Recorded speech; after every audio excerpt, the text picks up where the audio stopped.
and a slam jam.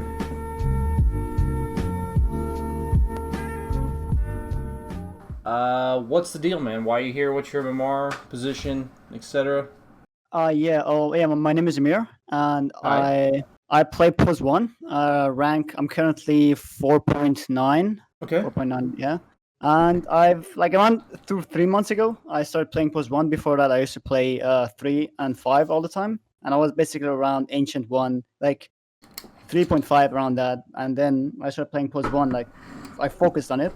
I watched to get better at Pos 1. I watched replays. I watched guides and stuff like that. And I have a note. It's a 1-page tips for me. And I was hoping that you could take a look to see not that I do them in every game, but stuff like that you've said or other people have said. You could take a look, so that you know that I'm with what concepts I'm familiar with. Sure, man. Do you have the page you can send me? Yeah, I can send it to you right now. Cool.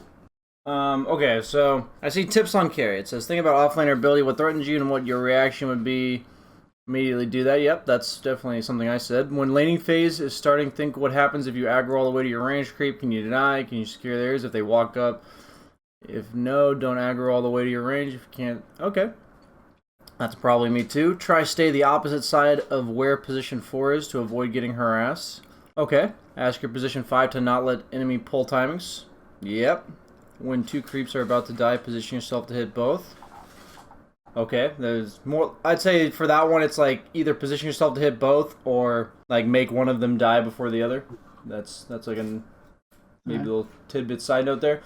When there's a double enemy wave or double enemy range creep, it means you should chase down enemy for a kill, harass because your creeps die before theirs. Okay.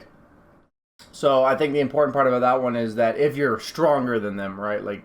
At that point you're battling through a lot of creeps. So if you can force an engagement away from the creep wave because you're strong, that's a great time to do it. So yeah, just making sure this isn't something you do if you're weaker or equal strength.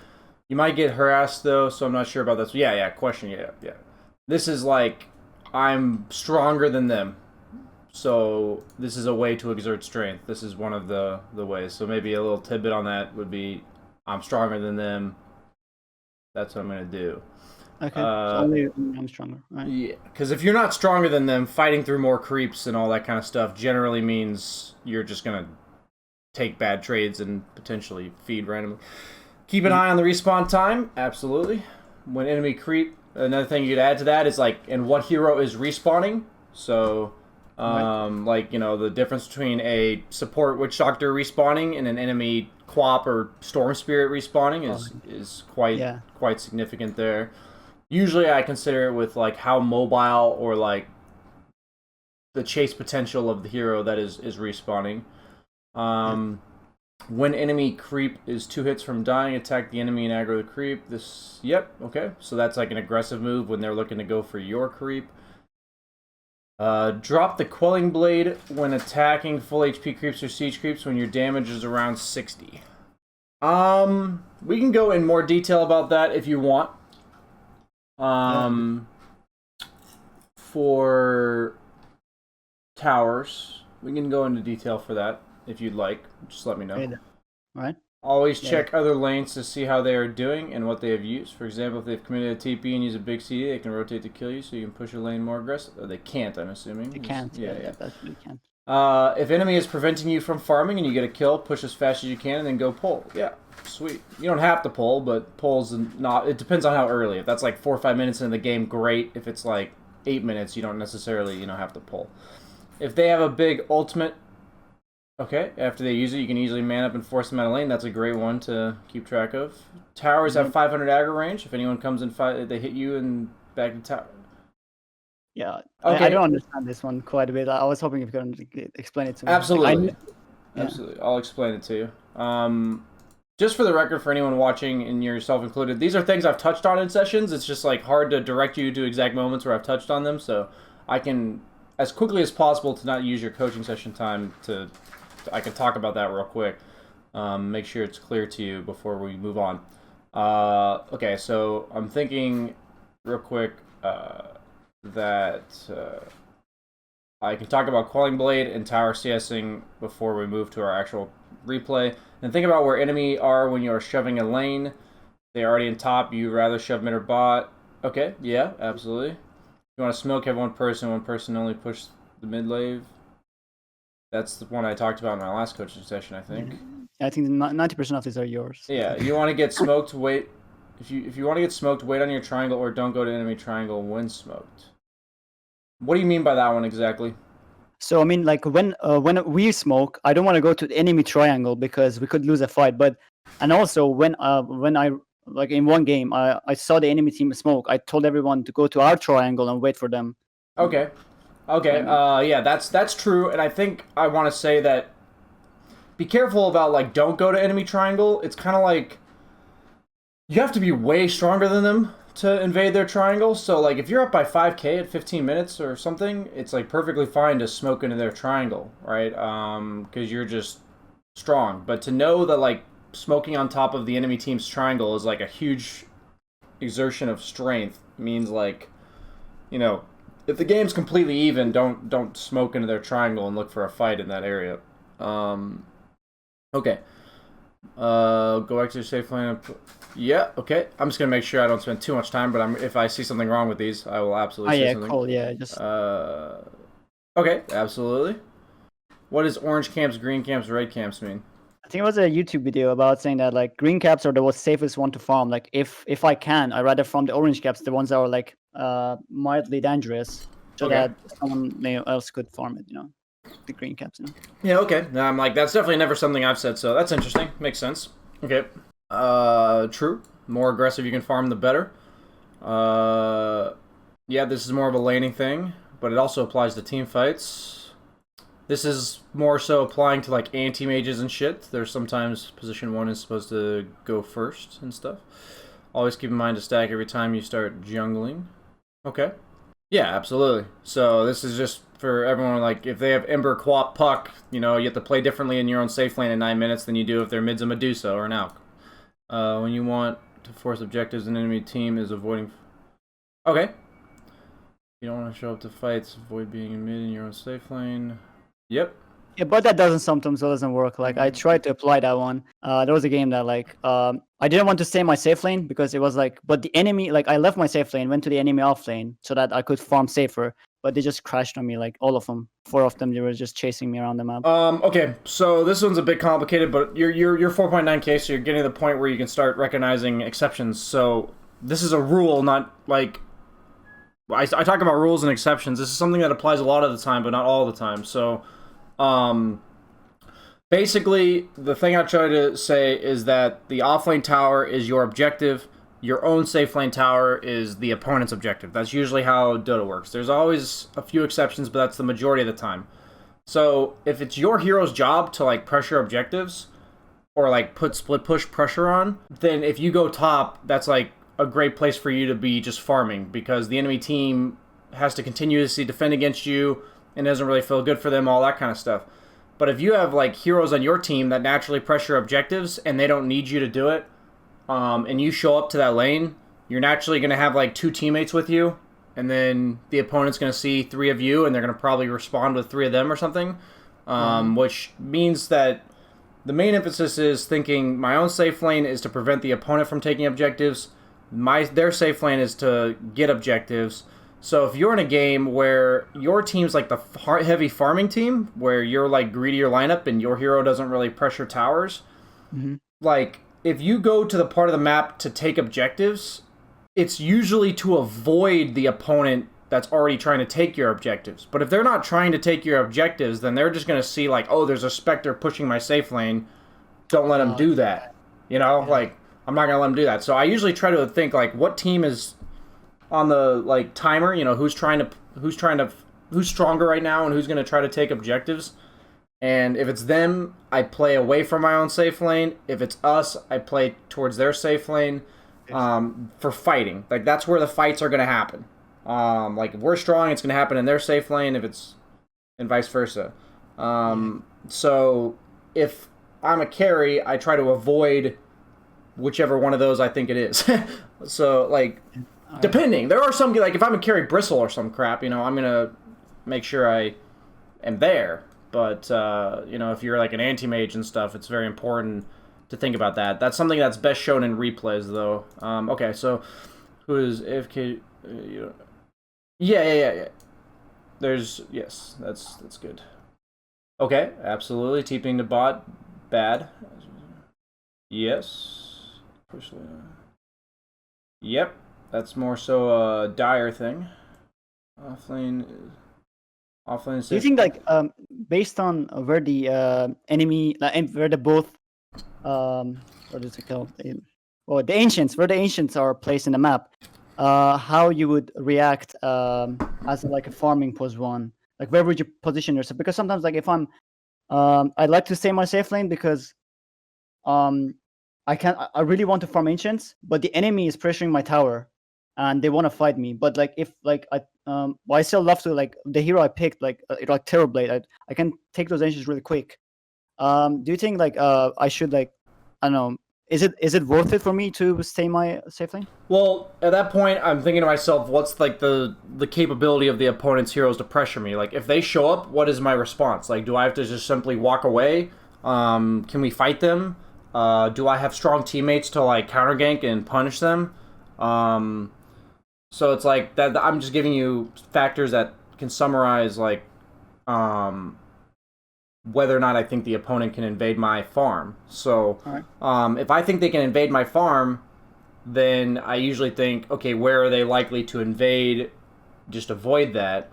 If I think I'm like strong enough to fight back, I'll kind of just choose the most ideal place on the map for me to farm and just say, or like give myself a ward around it maybe, like because they're free obviously, and then let my team know like, hey, there's two coming, like we can kill or whatever. It's usually dependent upon my hero's own ability to fight back, and like so if I'm Terrorblade with meta, I might be considering fight or farming in a camp that may get invaded. The thing about heroes like Terrorblade though is that if you're getting invaded, it's usually something where your team's dealing with it, and I like to be near an opponent tower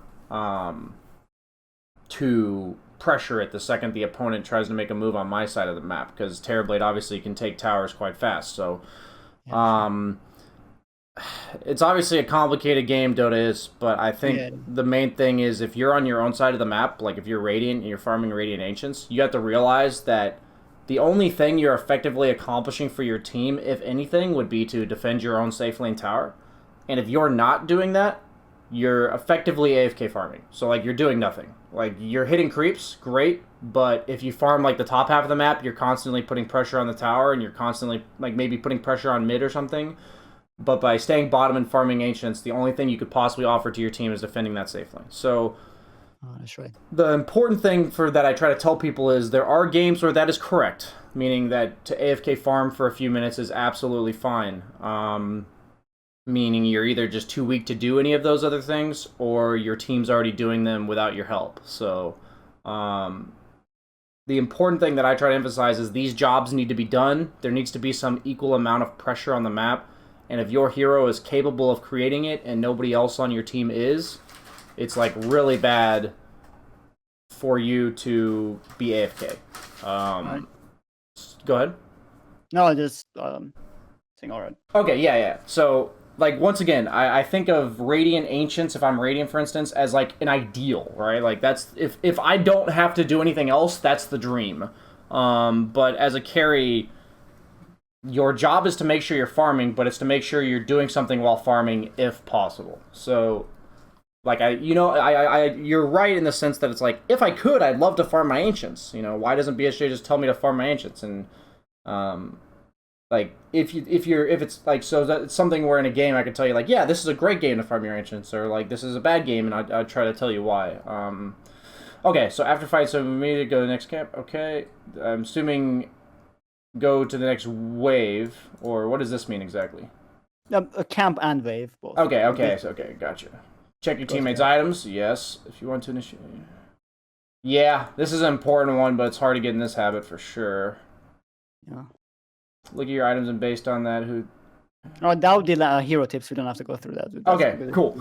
Okay, sweet. So, you wanted real quick about tower aggro. So let's do that real quick, okay? Okay. I'm gonna share my Dota screen with you.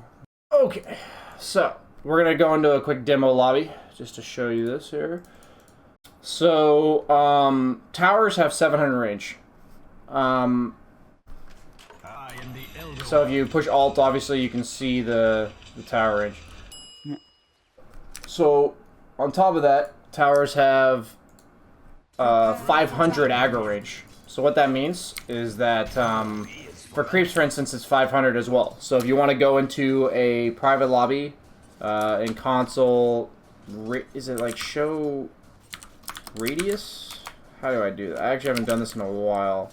Sorry. I haven't done this in so long. Okay, so to practice this in a private lobby with cheats on, or in demo mode, you can do dodo range display 500.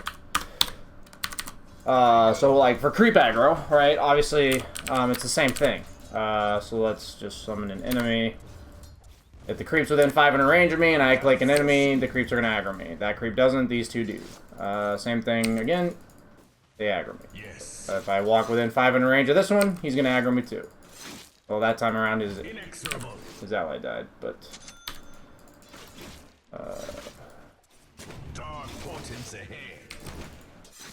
so like this is where if you get really good at this range, you can start to like drag 4 creeps instead of, you know, I purposely didn't get that one. If you get really good at this in game, obviously you can't have the range display on. But the same thing applies for towers. So what that means is we're gonna put X here.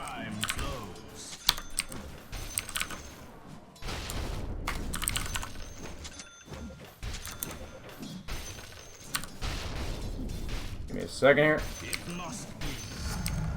Okay, so tower's on.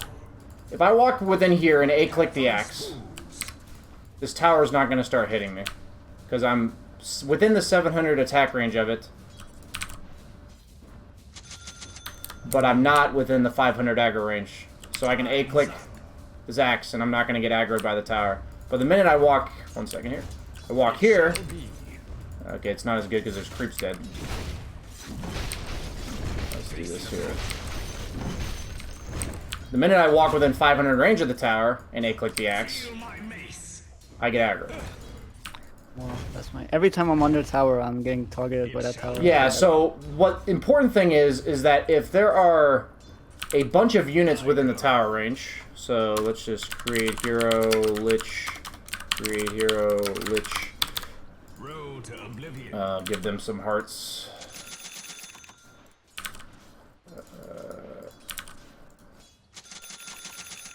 Give him an ocean heart. Okay, so let's go and kill this creeps. So it must be. If you're all 3 within tower range, none of you are attacking it, and only one of you, let's actually attack with the lich. Okay, how do I show this? Oh my god. It's so hard to show in a private lobby. Okay. Basically, every time the tower has a target and that target dies, it's going to look for a new target. Yeah. And the first parameter it's going to check is its own attack range. Or, sorry, own aggro range. So there could be a unit attacking it from 600 range. And if you're within 500 range, it's going to aggro you first. Alright. So it'll first check anything within 500 range. Then the next step is what's the closest unit to attacking it? Is there a unit attacking the tower? If it is, what is the closest one? I'm going to aggro that. If there's no unit attacking it, it's going to choose the one that's attacking anything. So attacking a creep, for instance. Like usually a creep would be the example. So it would take the unit that is closest to the tower attacking a creep. Then its third check is if there's nothing attacking the tower and there's nothing attacking a creep, what's the closest unit to the tower that's within 500 range? If there's nothing within 500 range, it's going to go to the closest one at 600. But the point is, you could be attacking at 600. All the other rules, it doesn't matter. If there's a unit within 500 range, it's not going to attack it. I'm going to show you me literally fucking up tower aggro and costing myself the lane one time. To show you in game how like little fine things like this can cause you some big issues. So let me show you a perfect example of what I mean by a unit can be attacking, but as long as that unit is outside of 500 range, it just doesn't matter.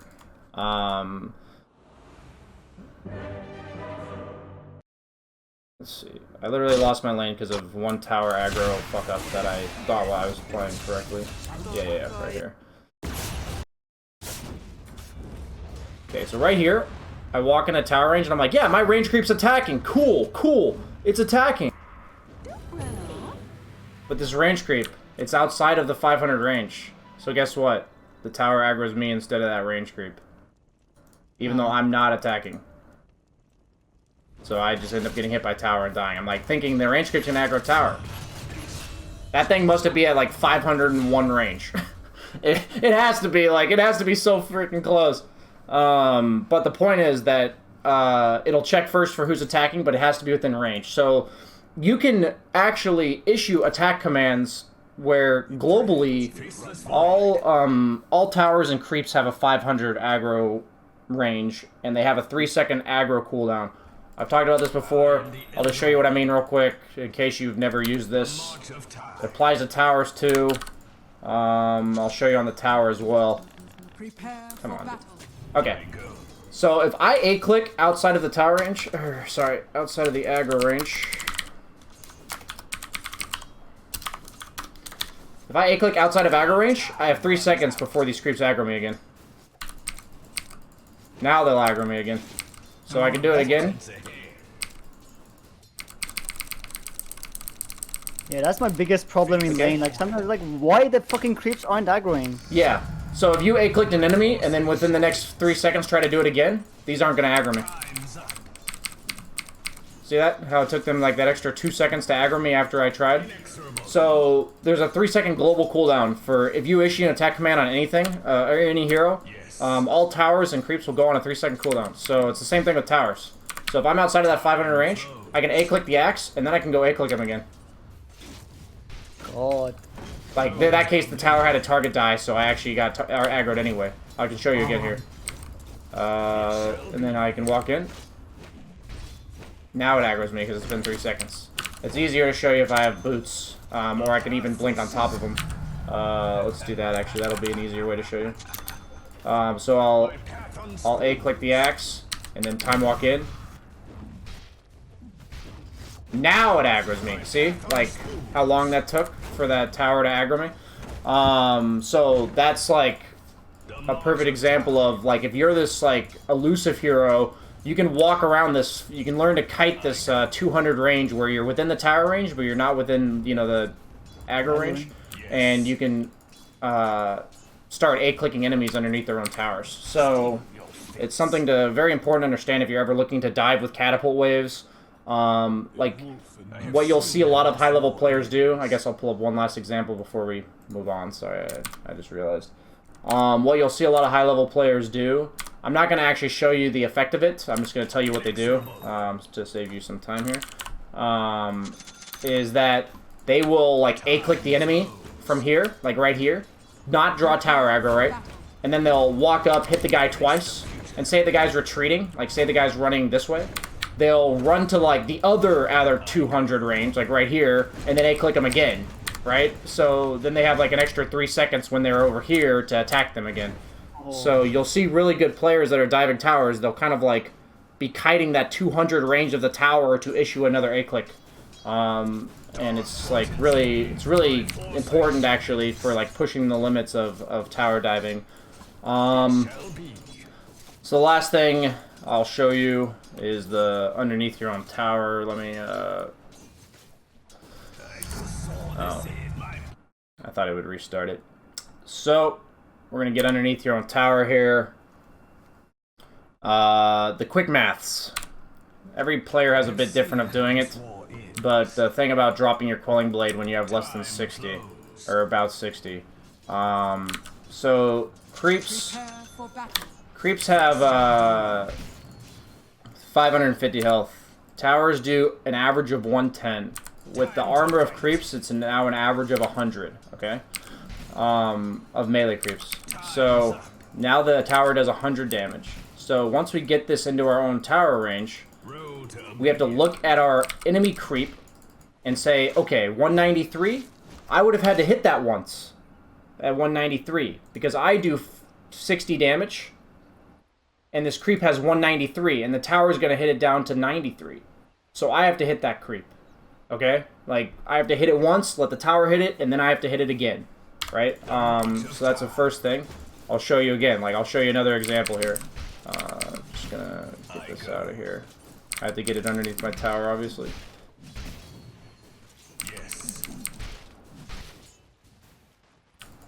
But the thing is that I usually use 350 as the gauge. Because all creeps start at 550. They take about 100 damage. It's obviously variant. We're not going to worry about the one dying right now. And I'll check the creep's health right here. So at 360. So I equate 350 to you having 60 damage. Because of armor from the creeps. So this is an example where if you had 60 damage with a quelling blade, that you would effectively have 78 damage.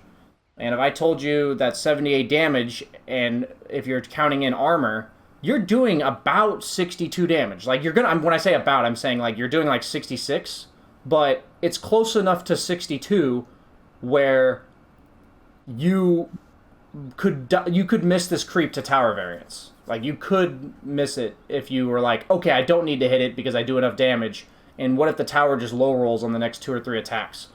But if it has 362 health and you hit for 60 minus armor, you could easily just hit this after dropping your quelling blade, and there's almost no way it's going to take enough damage for you to kill it. My point, though, is that whenever a creep's walking into tower range, if it's at full health, I'll check it when it's right here. Like, I'll check it after 2 tower shots. If it's not at full health, I'll just see, you know, what the 10s and 1s digit is. You know, like, I know the 100s digit. Like, I know the tower's doing 100 damage. The last one, it had 193. So I'm like, I have to hit it. And then, I have to hit it. And then the tower's going to hit it. And then I'm going to hit it again. Another option, though, is that I see this has 360. I don't necessarily have to be the one that does the damage. Meaning, I can let creeps do it. So I see this creep has 360. So I'm like, okay, I'm really close to the 60 damage range. Why don't I just let 2 of my melee creeps hit this thing before it dies? So I do this. Oh, fuck. I have so much attack speed. Okay, the point is, though, that your towers do 100 damage. Your hero does, you know, it's usually around 60. That's the sweet spot because the creeps usually have about 350 after 2 tower shots. So at that point, you have to say, well, I want this creep to take more than 50 damage from either me or me plus my own creeps. I have to make it so the tower doing 100 damage allows me to get this last hit. So dropping your quelling blade in those times can be really useful if you know your damage range is really close to being exactly like on the cusp of it. So like if it's 60 damage and the creep has like 360 health, then your quelling blade's putting you like right at the edge of like doing too much damage or too little damage. So if you drop your quelling blade there, it will let you for sure hit the creep and set it up. So that's why manipulating your own damage can be really useful underneath your own tower. I don't know how to better explain that, but if you have a question about any confusions there, please tell me. Oh, no, I think I got it. Okay. It's a bit complicated. I think I have to practice it as Yeah, well. you have to practice it, but the idea is think tower has 100 damage, look at this 10s and singles digit, you know, go from there. You have to get creative. This is also a problem where over time you kind of learn to solve it in your own ways. When you're watching other players, if you're paying attention, you'll see how they solve it. It's a lot about manipulating how much your own creeps hit the creep. You know, dropping your quelling blade's another way to manipulate it. Swapping treads to like strength instead of agi is another way to manipulate it. You know, like there's a lot of little things people do. I've even seen people drop wraith bands, which to me is like crazy, but I've seen it. So okay, obviously spent a little bit of time doing all that. Do you have your replay ready? Yeah. So just one thing is that this week, like, I cleared up some space in this week to play. Okay. But because I also work and but this Super Dota Plus came, and it like took 2 days of my time. So I only had like 4 days to play and gather footage. I mean, for this thing, but I'm not quite satisfied with the gameplay I get. Like I played maybe 30 games. Okay. But yeah, I mean, it's okay. It's okay. Okay. So who are you in this game? So I'm Lancer. Okay. You have a And- mid-Lycan, looks like a crazy-ass game here. I got owned. Like, I mean, I redefined like the meaning of owning, like by Sniper and Ricky. Okay. And but I believe the mid game went well. I made good rotations, but towards the late game, after mean 40, I kind of I was really weak, and I quite didn't know what was my role in the game. Okay. I was to take down the supports, and I believe one of my biggest mistakes is that when the game hits that 40-minute mark, I kind of don't know where to farm, how to farm. I'm always afraid that a fight's gonna break out, and I'm not gonna be there in position to respond. So I'm Okay. always, I think, find myself walking around in circles. Rather, but I don't know, like I've tried farming, but then I've seen like, okay, let's just check out the gameplay again. No, I'm listening. You can talk. I'm listening. Okay, yeah. Yeah, that was basically it. No, man. Okay. Beginning of getting on. Okay.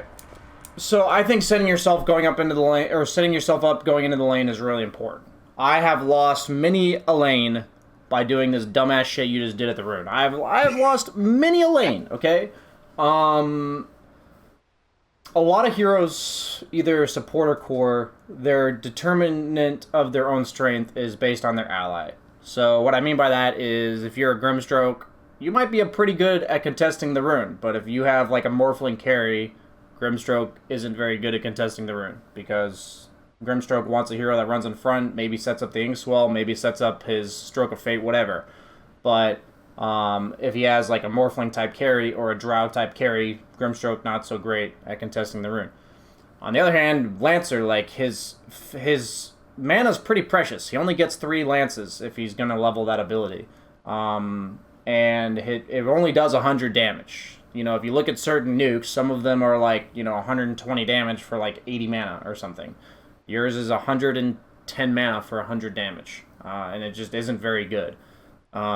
So the way I look at this is that you also have a Lion. He's just a super weak lane support, unless his core does a ton of damage, like, because Lion offers a stun. So unless he has some like ridiculously high safe lane damage dealer, MK or so, I think. yeah, like Ursa, something like that. Then, or like maybe you guys are 3 heroes here. Then yeah, it's just a huge deal. Like I'm actually pausing here because you have lost this lane. Like, is your game over? No, but your lane is terrible now. Terrible. Like, it's actually so bad that you did this, because you have 1 lance worth of mana. Against Ricky and Sniper, you're constantly under threat of dying, meaning that if you're at like low health, when they get like level 2 or 3, you can just die at any point. So it's really important to be as like close to full health as possible. And then against a hero like Sniper, you're also going to take like continuous damage. You're kind of just going to randomly eat shrapnel when you're going for a CS. You're going to get poked and all that kind of stuff. And the only way to punish that is to be able to go on him. And the only way to be able to go on him is to have almost full health. So suddenly, because you don't have health, you can't threaten the Sniper, which means he can hit you as much as he wants, which then means you're going to take even more damage than you did before, and you already are missing 500 health and you only have 1 set of tangos. So, Do you agree with my build, with my starting build here? I think your starting build is fine. Okay. If you don't plan to contest the rune and lose 400 health. Yeah, so it's like, this is an example where going into the lane, I tell people to think about so many things. And part of your starting item consideration is what you're doing at the rune. Like, that is part of your item consideration. And you need to think very carefully if you're going to contest these people at the rune, because this has put you in such a bad spot for no reason. And I have won and lost lanes at the rune. So it's like, I'm just emphasizing that the way you played the rune fight and the items you built didn't work. Like, it doesn't work together. So either, you know, buy a salve if you're planning to contest the rune, buy more regen, or like, you know, on most heroes, I'd say in the carry role, I'm not going to spend more than half of my mana contesting rune unless we're killing them, like straight up killing them. So like plan ahead of that going in. Like so my limitations. I'm not gonna spend 2 lances at this rune. How strong am I at the rune? You know, like after I've decided I'm not gonna spend 2 lances. You know, how strong am I? These are all things that can be thought ahead of time. Like, you don't have to experience, like, Lion plus Phantom Lancer, not a very strong rune contest. You just don't have to experience it to know it. When you think about Lion's, like, 49 base damage and 75 damage impale. Okay. Okay, so... Awkward. So this is a super big deal what you just did here. So, where do you want the lane? Like, equilibrium-wise? Where do you want it? As closest to my tower as possible, but not under the tower. Okay. Is there anything you can do about this Ricky A-clicking you, dragging these creeps, and taking them with him? I could just connect the... I want to connect those 2 units, those creeps back to my creeps. That's what I wanted to do. So, that's what your goal should be every game, right? And it's like... So my thing is, I see you chasing this Ricky a while. I've accepted this. This has happened. Like, this, there's literally nothing you can do about this. So I now ask, like, this is the stuff that 4Ks always struggle with, 4K, 5K carry players. So, what's this Ricky going to do with these 3 creeps? He's going to connect it to the upcoming wave creep of his own. And then deny me. So you have to effectively do the exact same thing in the exact same manner. Like that. So... There's no creative, like, run over here to the right, cut the tree, and try to do this shit. Just keep the creeps right here. You know, like, just keep them here. And then wait for the next creep wave. Because everything that the opponent's going to do as an offlaner, if they're good, is going to try to disrupt the nice, pleasant lane equilibrium that you're trying to create, okay? And everything they do has, like, a direct effect. And all you have to do with whatever you're doing is completely counteract that, like, as best you can. There's not always a perfect option. But this guy's going to drag those 3 creeps to his wave. I need to drag these 2 creeps in my wave. If I don't do exactly that, the next creep wave is going to meet up here. Like, if I don't do exactly this. So, what's going to happen is, now the creep wave that you want near your tower is over here.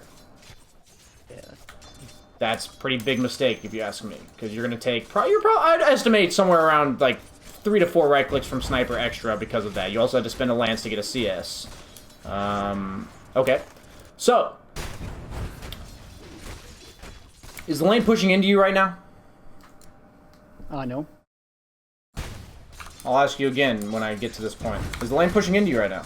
Oh, yeah, yes. Okay. So, if the lane's pushing into you... What does that mean in terms of who wants to trade with who? So they definitely want to trade with me, because if I hit them back, their creep's gonna hit me. Okay.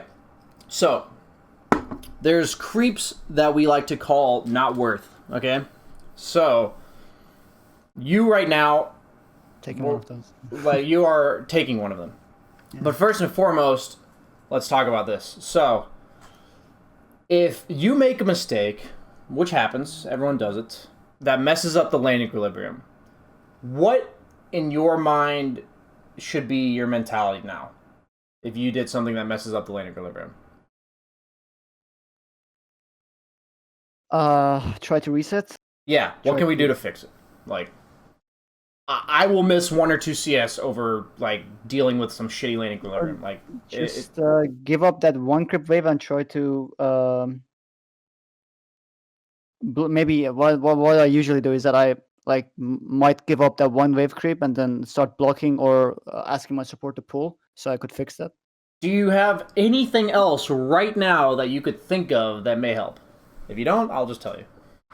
Okay, hold on. I can't think of one.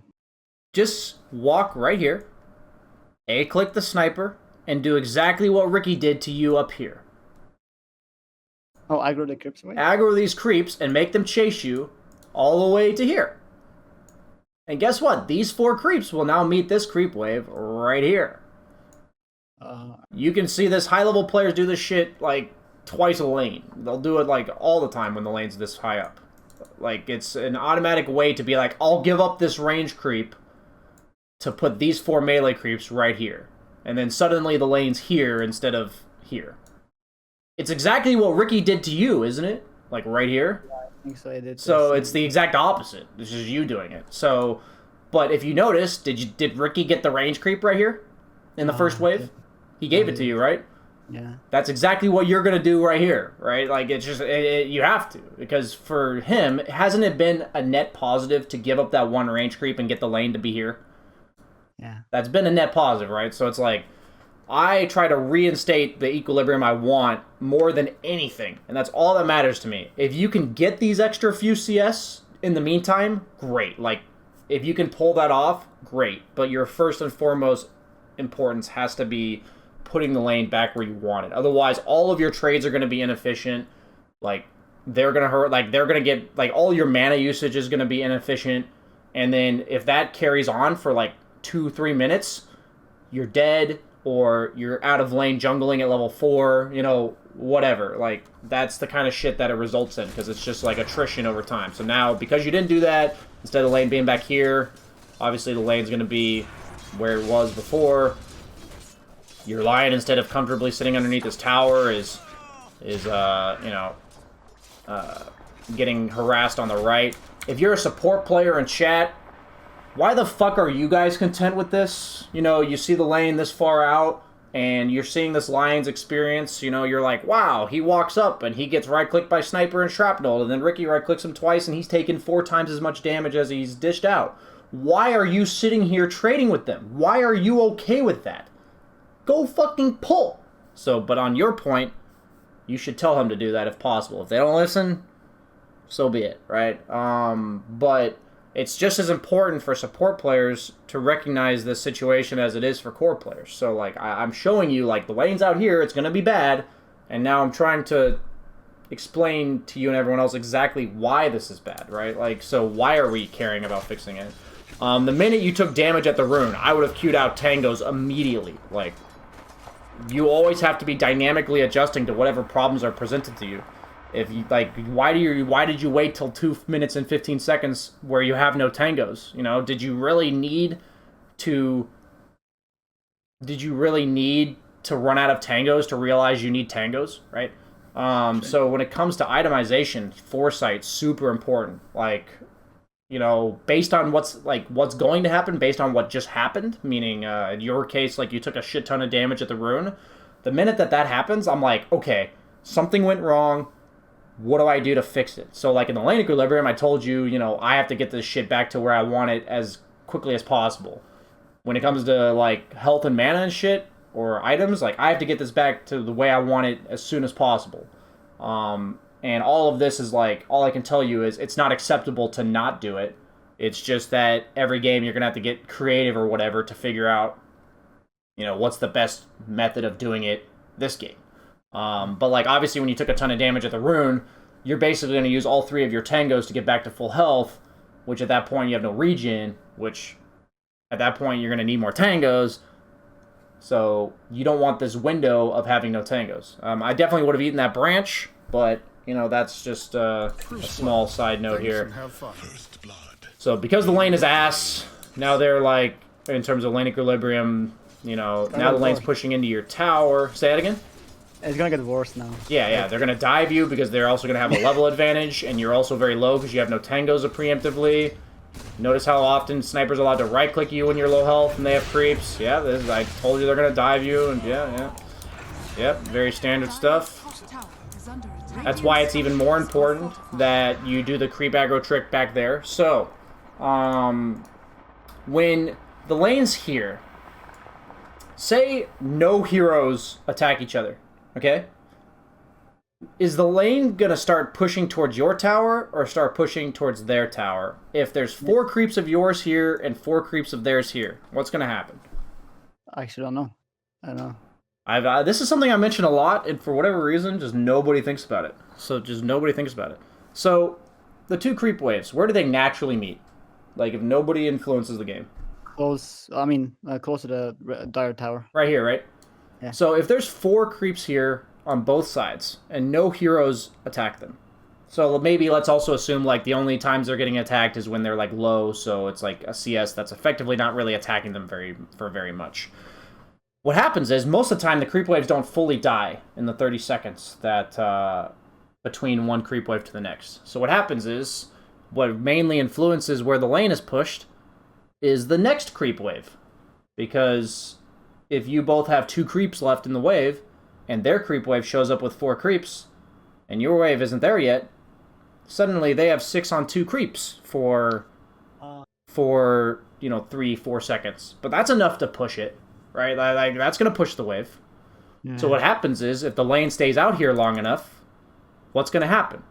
It's going to push toward my tower. It's going to naturally gather like half a creep or a creep every wave, right? So this is what happens. You get 7 creeps against you, and you get dove. Like, it's not some secret. It's literally just the mechanics of Dota, right? So the point is that if by dragging it back to your creeps here, not only is that resetting the lane equilibrium, in terms of like the creeps are now meeting here, which will make it push slightly less, but also if they have 7 or 8 creeps and you have your 4, their 4 creeps are going to spend just a little bit of time attacking 2 of your creeps. So I'm not telling you to never let the lane push into your tower. I'm telling you that you can probably agree with me that having 8 creeps go into your tower at any point is really bad. Yeah. Right? So what am I about to get to? I'm going to tell you that you need to know this is a thing that happens, right? So if you know this is a thing that happens, you need to see it before it happens.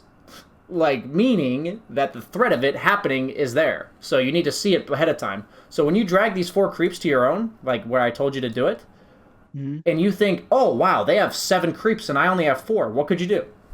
I'll start hitting them as much as I can. Start hitting them, right? So, like, I actually made a video at the 1 minute mark of Arteezy recently where they had a sniper legion, and the sniper shrapneled the wave, and you watch what Arteezy does creatively to make sure the lane doesn't shove into his tower. It's the exact same thing that he did at level 1 that I'm trying to tell you to do here, because by the time there's 8 creeps running into your tower, what do? Oh, you can just run away, maybe. You maybe lose all the creeps by running away and don't get a single one of them. It's too late, right? It's too late to do anything. You can't fix it. It's already gone out of control. Lane equilibrium, like how many creeps there are, who's pushing who, is incredibly snowbally.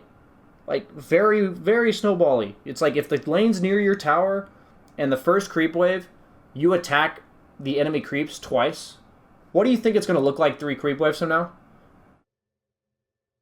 It's going to have, like, shoved into their tower. Because you attacked forward twice for no reason. Like, it'll literally lead to the tower being shoved at, like, minute and a half into the game because you did that. Like, so the point is, like, whenever I emphasize to people, like, these little attacks you do that, like, push the wave, or these little attacks you don't do that don't alleviate this wave pushing against you, it's just going to lead to you getting a massive 8 creep wave against you or for you, and you don't want that shit. No carry wants that. You don't want a shit ton of creeps on your side, and you don't want a shit ton of creeps on their side. So every movement I make is trying to get the creep wave to meet right here as close as possible, and to have 4 on 4 as close to possible, because that's how many creeps there are, default in a wave. So, like, that's what I'm trying to create. That is all I'm trying to do. So when you watch other people play, you just need to shift your mindset in the sense that it's like, okay, BSJ has told me this is what all players are trying to do. When I watch good carry players, or when I'm playing against them, like if I'm in offlane and I'm playing against them, I can really tell if they're good based on this alone. Like, if you don't do this properly, I don't think you're good. Like, I just don't. So it's like, every time I try to mess up the lane equilibrium, if the carry doesn't respond appropriately, I'm like, okay, this guy's trash. So, like, that's an example of, like, when I'm playing a game, I'm like, holy shit, this opponent carry's so trash. And I don't really have time to explain to people why I know that. This is, like, one of the first criteria I come to. It's like, this guy's trash. So it's like, watch people with the intent to be like, okay, the enemy offlaner just did this. That's going to do this to the wave. What does this guy do? Like, what does he do to fix it? And there's so many different random problems that can occur. And this is an example of one of them. I can give you a detailed explanation of how they all happen. When I see it, I can tell you, I'm like, this is going to do this, and this is why. And so the goal is to recognize it before it happens. That's all you can really do. Obviously, your Lion's doing the great old I do nothing, sit under tower, soak XP play. Very classic. You guys can get to 4.9k doing this. Keep that in mind. Okay, so let's see here. I think this is my fault that the wave is pushed. Yeah, it was. I do attack the tower. Okay, so at this point, lane's ass. We have to accept lane is ass. Double kill. Let's see what you do.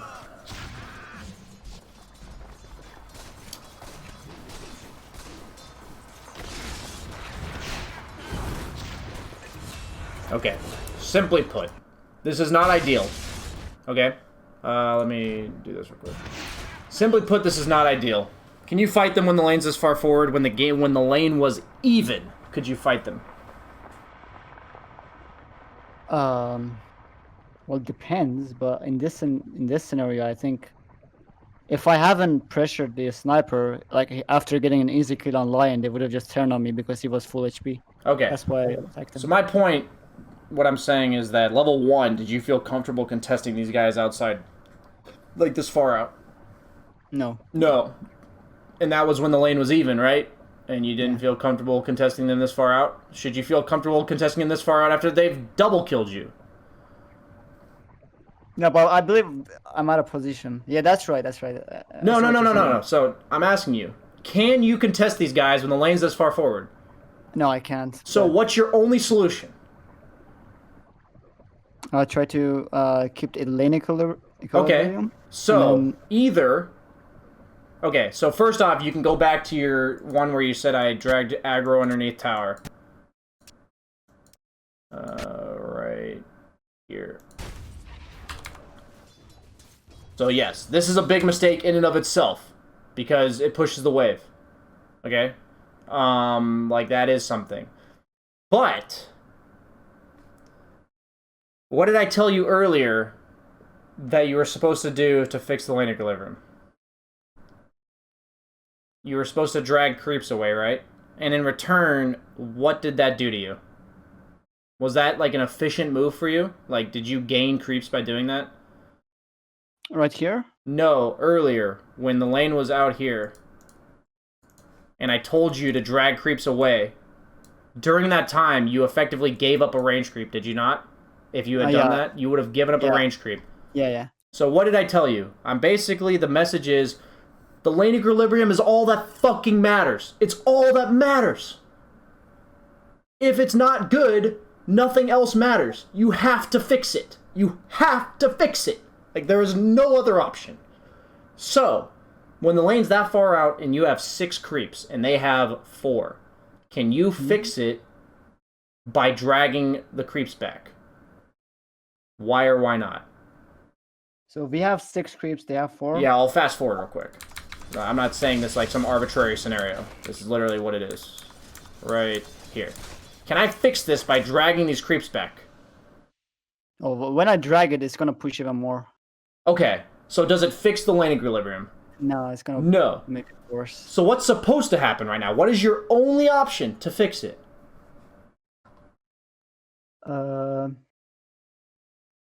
Attacking them, because it's going to... No, that'll push more. That'll push the wave more. Is there anything you can do in this vicinity that fixes it? I don't know. No, there isn't. There is no answer. Like, if you have this many creeps and they have that many creeps, it's not going to work. Everything you try to do is just going to make the wave push even more. It's just going to make it push more. Earlier, it was different because you guys both had, like, 4 creeps, and they actually had a bit more creeps than you. So in that case, by dragging the creeps, like, towards you, none of their creeps are really dying because they have more creeps, and you can, like, reset the lane equilibrium that way. So notice how the big difference here is that the first time they had 6 creeps and you had 4. This time you have 6 creeps and they have 4. So when you have 6 creeps and they have 4, you can't do anything. It's just going to push. So you literally have to pull. If you don't pull, your lane is fucked. Like, I don't think people understand this as carries. Like, do you not realize that you can't play here? The lane is unplayable here. Like, actually unplayable. You can't play it. Like, it's just that bad. And so I'm emphasizing this message. You can watch me. I'll be on stream where I have a 6,800 MMR support player. Okay? This is like 2,000 above you, so it does not end. Okay? It does not end. Where I have the lane like this, unlaneable, and the guy is just sitting there holding his dick trying to harass the opponent. Does that help me? No. No, right? It does not. And to all you support players out there, can you pull your head out of your asses and just, practice some lane equilibrium understanding here? So, if the lane is unplayable for me, it is equally as unplayable for supports. The support really doesn't have to think about it from the core's perspective. You just have to think like, can I harass this guy? And if I do, what happens? If the answer is they shrapnel and they blink on me and I die, then obviously, I can't lane here. So, what should happen right now, right? What should happen? What should the lion be doing? Just going and pulling. Okay. And if he is not pulling, what is your only option? Pull it myself. Yes. You have to walk over there and pull it. I will be on stream and I'll literally say, well, I guess I'm going to do my support's job for him. Like, I'm over there. I'm walking. Like, you have to. Like, earlier I told you to fix the lane equilibrium, you're going to be willing to give up that one range creep, right? Like, that's what you're going to do. In this case, it's the same thing where you're giving up one creep wave and trading it for a small camp. Like, that's what you're doing, which is not good, but meaning, like, it's not overall more gold or whatever, but it's better than sitting here accepting a shitty lane equilibrium. It is always better. It is always better to fix the lane equilibrium. I know I'm getting a little passionate about this, and it's not like your own fault. It's just like, I can't stand how often and easily fixable this shit is, and people just don't. And as a carry player, I think it's really hard to have this mentality to be like, oh god, I guess I'm going to give up like 4 or 5 lane creeps to go pull this camp. But you just have to. Yeah, I just have to. Yeah. Otherwise, it's just ass. And why are you being forced to go pull? Ignore the lion. Why did you have to go pull? Why is the lane pushing in the first place? Because I messed it up before. Because you messed it up. Yeah. So, what should that tell you, right? This lane equilibrium looking like this. This is your precious little child. This is your baby. You're holding it as you carry it across a tightrope. And if you do any little thing that fucks it up, you're dropping that shit off the cliff and you have to go, climb down there and hope it's not dead. Okay, that's maybe a bit extreme. But the point is that based on how bad I told you it is to have to fix it, you just have to treat it more delicately, man. Like, you have to be like, any little move I make that fucks this shit up is real bad. So if I make it, it has to be with good reason. So there are things that it's like, okay, I'm super strong, I'm level 4, he's level 3 or whatever, I'm going to hit this guy, and it's like, even if you hit the guy, it's going to push the wave. But if you're getting efficient trades off of it, whatever, fine, in this case, this is a completely unforced error, right? They didn't do anything to you, you literally just dragged the creeps under your tower. And these are the things we're trying to avoid. So when I tell people, lane equilibrium, super precious, all that kind of shit, I'm not telling you to, never harass or, never do good things, right? I'm telling you to just not fuck it up for no reason. That's the goal. So, this is a no reason example for anyone watching. So, I'm going to move on. Just priorities in lane. Think about lane equilibrium, has to be fixed. If it's not good, every single trade will be bad. And if you're not 100% sure, you can always default to assuming the lane's supposed to be right here. There are exceptions. There are exceptions where the lane being out further could be helpful. I'll actually ask you, if the lane's sitting back here, what's a possible threat the opponent could do to, make that a bad thing? If the lane's, where this lion is.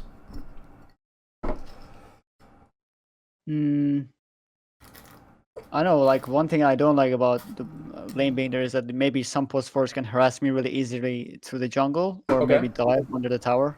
Okay. Is there anything else a position 4 could do that'd be really annoying to you? Oh, pull, goddamn pull. Yeah, the pull the big camp, right?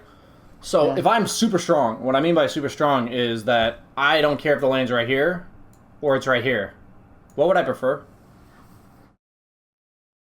If I don't care, meaning I'm not weak, they're not scaring me.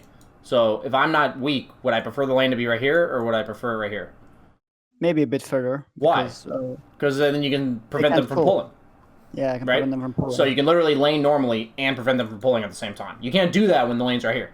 Yeah. So like if I'm a 5 position and the lane's right here, what should I have my primary concern be? If I'm a 5 and the lane's right here. Yeah, just prevent the enemy from pulling. Yeah, so like maybe scouting it out from over here or whatever. Not holding my dick back here, right? The point is, we're all teaching as many people as we can here, but it's important if you can be like, hey man, like stand over here and check the pull or whatever. Like if you can, oh wow, shit, that was random. If you can give them some basic guidance, like you don't have to. I'm just telling you, if you do know what they're supposed to do, it could help. But in general, people just get mad at you if you try to tell them what to do, even if it's with good intentions. Okay. So we're going to fast forward. But that, example when I told you how to play the map, that's an example where there's a way you want the lane, but there are exceptions, and there are reasons to those exceptions always. It's the same way with how you farm the map and shit. So let's make sure we don't spend way too much time in this lane. We've talked about the importance of lane equilibrium. It's what fucked you in this lane. There's a lot of different ways to get fucked in the lane. Pick your poison. In this one, why I do replays and examples is because I can only really show you by example. Okay, so lane's bad. What should you do right now? I just told my Lion, let me get level 6, I'll go jungle, so I could come back later, and that's what we did, and the mid game went pretty well, but towards late game I became useless and I played really bad. Okay. Sorry, I'm going to give you another chance. I'm not saying anything you said particularly was wrong, but what should you do right now? Go on pull. Okay. Just making sure we're on the same page now.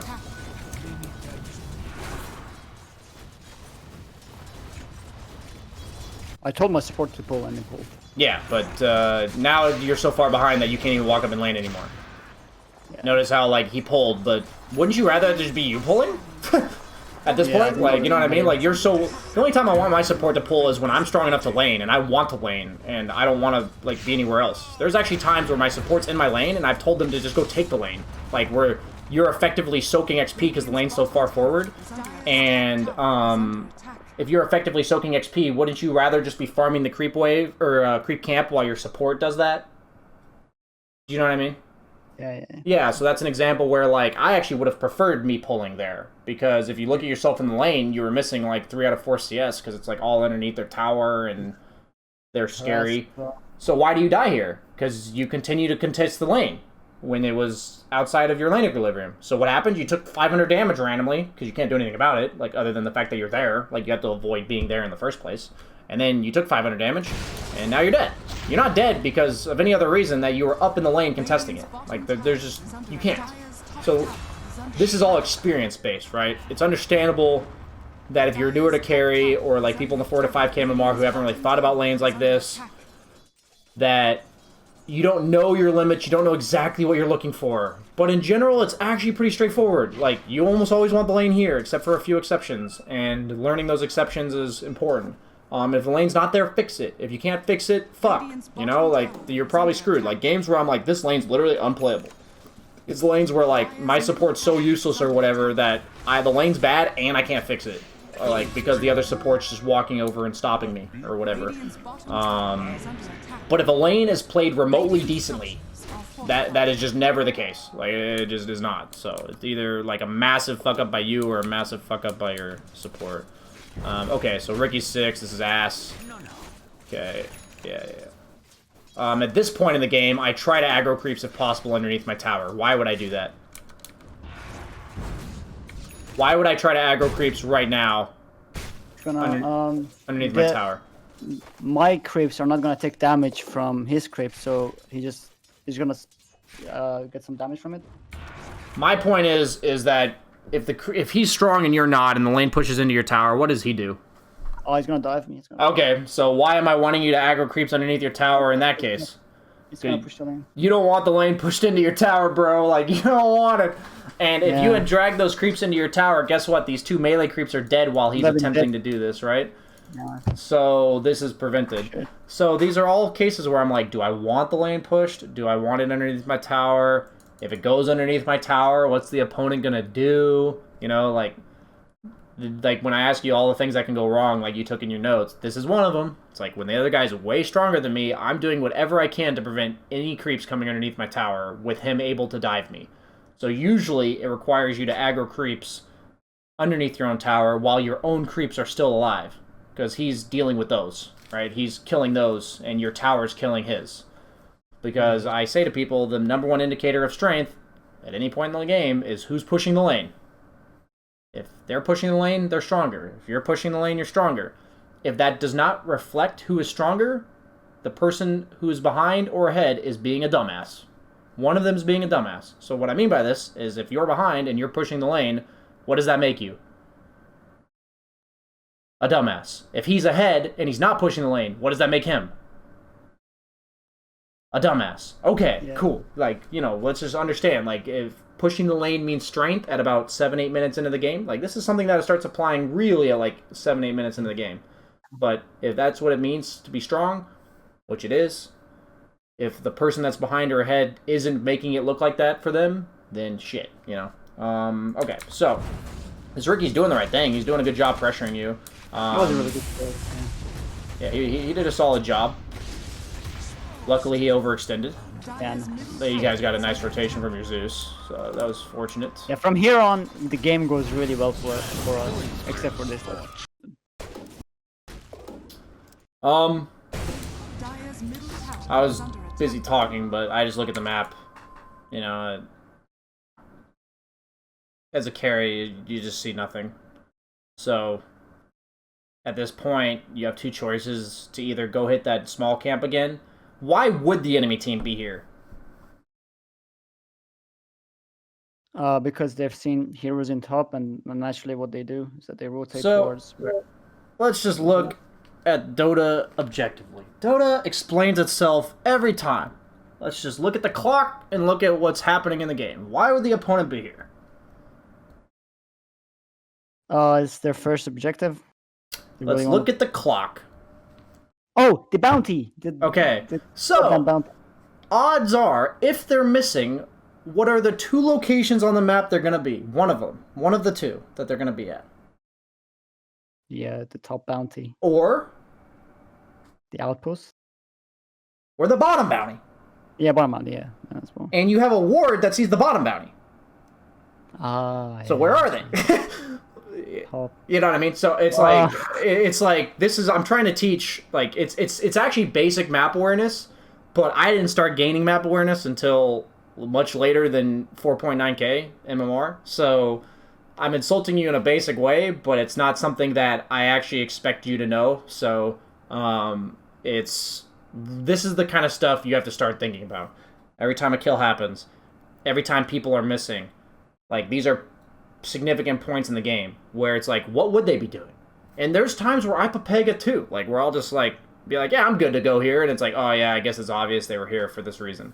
But like usually people make reasonable moves the higher you go in MMR, right? The higher you go, usually their moves make sense. Like maybe it's not a perfectly executed play or whatever, but it's like, it's 10-minute bounties. The supports are probably thinking to walk up to this little bounty rune right here, and then they see a PL in lane. Oh, hey, kill, you know? It's like, he's right next to us. Go kill him. So, obviously they were actually ganking you, but, like, either way, I think the same almost would have resulted if you showed yourself in lane and they weren't planning to gank you. Okay, so, you actually TP back top. Didn't dodge it, yikes. Oh, no. Okay, so you're level 6 now. I don't really think going bottom was good since Ricky showed bottom. If Ricky had showed top, I think I would have rather gone bottom. Just something to think about. If you had gone top after Ricky shows top, that's like really bad. Why would I say that about Ricky specifically in this game? Because he's super fat. Is he a farming hero or a playmaking hero? No, playmaking hero. So, if plays are going to be made by the opponent, where are they probably going to be? Around their playmaking hero, right? So, notice how I said, you know, if Ricky had been top, I wouldn't want you to be here. But notice how he's bottom and what's happening bottom. Yeah. or a bunch of shit's happening. So this is like an example of map understanding of farming patterns where it's like there are games where I'd rather be in my own safe lane than I would rather be bottom. And it's usually based on, like, the playmakers are most of the time going to come to your safe lane. That's why I don't want to be in my own safe lane. But if the playmakers leave my safe lane, then I'm going to go to my safe lane. You know, like, this is a perfect example of an exception where usually I want to go bottom, but if they're making moves on the other half of the map, then I'll obviously just go back top. My goal is that I'm just trying to avoid the plays being made. But at this point, when I'm really far behind on PL, I want you to understand something very simple. If I run into Monkey King while we're both farming, what happens? He's gonna hit me, and what do you do? He deals more damage than I do to him. So what happens? You what? Well, I lose the trade. And then he's gonna farm. And then he farms, and you do what? Yeah, and I walk around in a circle. Okay. If you run into Ricky, what happens? Pardon? If you run into Ricky while you're both farming, what happens? Well, Ricky is not as strong as Monkey. Will you try to trade with Ricky one-on-one? Is that what you're gonna do? Well, still Ricky post 3. No, he's not a 1. I'm saying, will you trade with him one-on-one? Like, if it's both you and him farming, are you happy to trade with him? While, like, he's blinking on you and hitting you and stuff. Is that something you want? And well, if he has... Ideally no, but he's farming, that's where my camp is. Okay, but that's no. So, and if you run into Ember while you're farming, what happens? Okay, yeah. Well, obviously no. I'm just gonna run away. So, this is something I ask myself about every hero on the enemy team. If I run into this guy while I'm farming, what happens? It's pretty straightforward. It's like, well, I actually hit him. Cool, great. That's a person I want to run into while I'm farming. Or he literally hits me and I'm forced to run away. Great, that's a hero I don't want to run into while I'm farming. This is very important. So if I've just asked you, and all 3 of their cores fit the description of, I don't want to run into these guys while I'm farming, where do you think you're probably going to spend most of your time farming? Jungle. Sweet. Great answer. So, the idea of showing in lanes is that I want you to farm lanes if you're strong enough to farm lanes. Like, that's just how it is. Like, if there's a lane to go to and there's a guy in it that you bully, like, if you're the Ember and you're jungling here, I'm going to flame you. Because you could literally show up to any lane and the guy's not happy to lane against you. So why the fuck are you jungling? But, like, in your case, you don't want to see any of these guys. And you may be like Ricky, or like BSJ, maybe he could trade decently with Ricky. Well, my answer would be, if you get a +1, are you killing Ricky? Probably not. If he gets a +1, he's probably killing you. So, you know, that's another way to think about it. Like, you know, who represents gank threat on the other guy? So what that means is that I'm probably rotating between jungle and potentially defending lanes. Meaning, like, if there's a tower that's getting creeps pushed into it, and I think I'm safe enough to farm it, you know, I'll farm it. Otherwise, I'm jungling, right? The point of lanes is to create pressure and to maybe take farm away from the opponent. If you're not doing either of those things, why the fuck are you laning? You know, like, it makes no sense. But the point is, like, if, you know, when I flame people for AFK jungling and shit, if they're jungling when they could be creating pressure and they could be taking farm away from the opponent, and they're just not, you know, that's, like, really bad. So this is a case where you laning just makes completely... It's just inefficient. Like, this is what I mean, though. Like, you're showing up against a guy, like, even if you kill him here, even if you kill him, it's like... It's just bad. So I really want to open your eyes up. The fact that you've made it to 4.9k playing like this is... Like, you've got a ceiling to go to, man. You got a long way to go that could... A lot of little things that you can fix. And it seems like you have a decent enough attitude to do that. So, I don't want you to have to die 4 times to realize triangle time. You also don't have to necessarily always go triangle. Like, if you had been more chill for like the first 13 minutes of this game, then if you'd been more chill, meaning like you weren't just always trying to contest them in lane, you weren't like always being aggressive with your lane shoving and shit, then you could probably have spent a lot of time, like, in your own jungle, in your own safe lane, like, clearing waves and shit. You could have spent a lot of time just, like, you could probably be, like, level 9 right now. Your game's probably not good, but it's fine. You know, like, the goal of carries is to never be crippled. There's very few games where your farm should ever look like this. Like, when I say very few, I mean, they're all by your own doing. Like, they're never because of the bad matchup or some shit. Like, bad matchups are bad matchups, but, like, if you play them correctly, it'll just be that your diffusal's 3 minutes later, not you have no part of your diffusal at 13 minutes, you know? It's like, that's what I mean. Another little tidbit is when you're Phantom Lancer farming the dragons, please summon your illusions and then move your hero to the other side of the dragon. The dragon is splash damage, so just move your hero to the other side of it. Cool. Yeah, I know that. Okay. I was focusing on a map at this point. Yeah, I got you. It's actually kind of a big deal at this point, but it's fine. Okay. From now on, the game goes perfect. Yeah, you went to the bottom half of the map when their playmakers are top. Great. Cool. You got a little bit of space. PL as a hero functions way better in the bottom lane, bottom half of the map. He naturally loves to shove lanes in and create space between him and the opponents by forcing them to deal with the creep waves. For me, you walking aggressively like that is nutty. So, is this a greedy play, would you say? To drag the creeps to... Go ahead. I was looking at... I had an eye on map. Like, I was looking at map. I saw all of them fighting in tops, committing spells. I was like, there's no way they're going to TP bottom and be able to contest me here. So, I meant for the greedy play. Okay, so...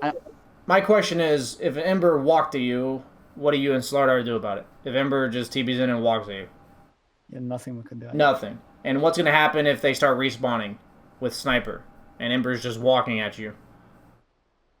They're going to get the kill, I guess. They're either going to kill you or it's going to force like 4 of your teammates to come help you, right? Yeah.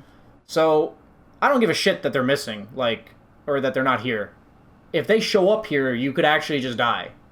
So the point of PL when you're ahead is that you play the same way almost. If I'm ahead and they TP in one at a time, I'm throwing my Diffusal Blade illusions at them and they're like chasing through my Diffusal Blade illusions and dying as they do it. Like, that's what's happening. And I'll probably kill them. If I'm behind, I'm creating this buffer by continuously shoving the wave and sending my illusions onto it.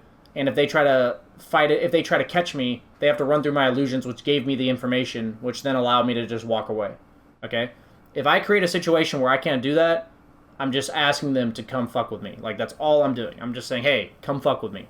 So I'm thinking in the minute I see a PL walk by my tower and I'm this Ember, if I'm a good player, I'm like, what the fuck is this guy doing? Is this guy high? And I just TP.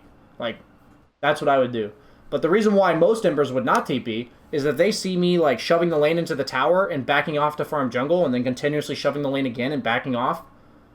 They're not going to come TP because, like, you know, they can't kill me. You know, what are they going to do? So my point is it's not enough to see them somewhere else. You also have to think, like, if they see you doing something, what are they going to do? You know, like, if I see a PL that's level 8, 15 minutes into the game with no Diffusal Blade walking past my tower, I'm just going to TP in and fuck with him. Like, I don't care. Like, he can't do anything to me. The only reason I don't mess with people while they're farming is because I'm scared of getting killed or whatever while I'm doing it. So you just made an incredibly aggressive, incredibly greedy play when you're just a useless piece of shit. Like, I've been in this situation. It's not like some, you know, insult to you. Like, if you're a carry player and you're on a hero at any given moment in the game where you're a useless piece of shit, act like it. You know, like, there are games, plenty of them, where I'm behind and I'm like, God, I can't do shit in this game. But I can still farm, but not, I can't make aggressive, greedy plays with my farm. And I know you didn't die there for it or anything, but just because at 4K you don't get punished for it doesn't mean that 1 out of 10 times you're not going to die, or you're going to die. Like, this is another very aggressive play that, to me, like, I just feel like if there were 2 heroes there, this Ember Spirit, if he was any good, would have already come bottom. I'm just thinking, like, I'm not making any aggressive plays. That's all I'm thinking. So it's hard to prove to you that you're going to get punished, but... Yeah, because I didn't get punished. Yeah, it's very hard to prove it. I can't, you know... I get what you mean. Like... Yeah. Get better at that, yeah. I don't know. How much ping do you play on? I'm just curious. 12. 12. Okay, no excuses, no excuses. Dire's middle tower. Okay. Against Sniper, I've learned to have to check the Assassinate buff on my debuff. Like, you get in the habit of hovering your eyes right here.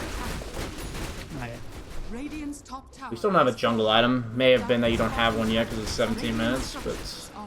That's one thing I forget all the time. Okay. So...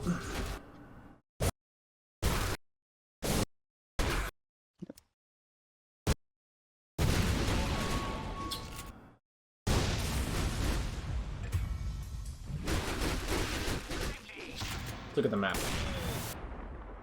You don't know Ricky's there. You can't actually see him. He's invis. And you see AA. The only hero in this bottom lane that you'd know of is Sniper, right? Yeah. Would you say Sniper is a playmaker for the opponent? Not really, but with someone else could be a problem because of the slow and the assassinate. Yeah, Sniper could maybe be like the +1, like, but Yep. if there's a kill happening, he's not guaranteed to be one of them, right? Like Ember and Ricky, I'm thinking are their playmakers. So where's Ember right now? I have no idea. Okay, so if I TP top and Ember is top, what happens? Yeah, then it's a really awkward situation. I just have to play super defensively. Could you have actually just died? Like if Ember, like what if Ember's just walking through your jungle right now? Yeah, that's right. Couldn't you have just died onto him? Yeah. Okay. Yeah. And if he's bottom right now, what's gonna happen? Well, I'm gonna die to him again. Okay. Yes. So your positioning down here can't make it so that a hero that shouldn't force you to TP forces you to TP. Do you see how Sniper forcing you to TP with Ember missing is really bad? Yeah, but I specifically remember that I think I saw them moving towards bottom. That's why I got back. Yeah, I think I saw them one of them moving down. Like that's why I ran away. I thought they were like. No, you're like, fine to run away. But right now, where's Ember? Okay. I mean, looking at the map, I got 2 heroes in my safe lane. I mean, what are the odds that like he could be in my jungle trying to pressure me? Like, I think we have enough control in our jungle so that I could farm it safely. Look at where Ember is right now, though. She's mid. If I'm a good Ember player, I'm just gonna tell my team to run at you. Like, you have to remember, you are a useless piece of shit right now. Like, your hero doesn't do anything. And if my hero does nothing, what does that mean to the opponent? They are not afraid to run at you. Like, they should not be afraid to run at you, because they're just not scared of you at all. Like, but if I see a PL with, like, a 13-minute defusal, I'm really scared to fuck with that guy. Like, I'm like, okay, guys, this has to be, like, some 3-man gang. You know, like, we have to coordinate some shit to kill this guy. But if I'm not scared of you at all, I'm just gonna walk at you. Like, I don't care, because you don't do anything. So I'm just gonna walk at you. My point is, by you being... The way you're playing bottom is so aggressive compared to how strong you are, that you're being forced to TP away by a Sniper. And now when you TP top, a Ember would just walk at you, like a good one, would just walk at you right now. And you may say, BSJ, you know, like, my team could react and all that kind of shit. If that Ember just has, like, a Remnant out, your team is likely going to run 4 heroes at him and he just Remnants out. Like, that's what's going to happen. Like, if he's, like, a good Ember player. My point that I'm trying to make here is that you want to play bottom. And being forced to TP top is a big deal. Like, that is a big deal to you. It has to be a big deal to you. So if you're going to be forced to TP top, that opponent better be forced to commit a lot of shit to force you to TP top. Like, they have to.